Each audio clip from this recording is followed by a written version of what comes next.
City of Atlanta officials long held a promise that the Atlanta Public Safety Training Center, more commonly known as Cop City, will cost the public $30 million. The City Council will authorize $30 million in some packages to be utilized.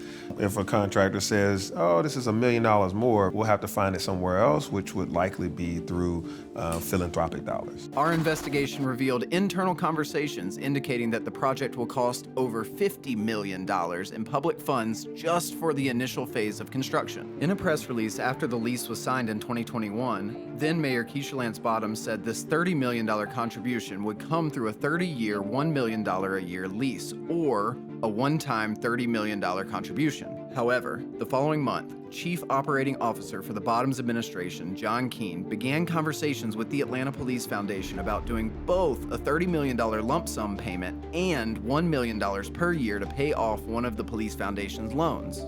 These conversations continued all the way up until May 15, 2023, when Councilmember Dustin Hillis introduced legislation that would authorize the one-time payment of $31 million to the Atlanta Police Foundation for the continued construction of Cop City. The same piece of legislation also authorizes Mayor Andre Dickens to enter a leaseback agreement with the Atlanta Police Foundation so the Atlanta Police Department may use the facility for training purposes. There are no limitations on this leaseback agreement in the proposed ordinance. So what does this mean?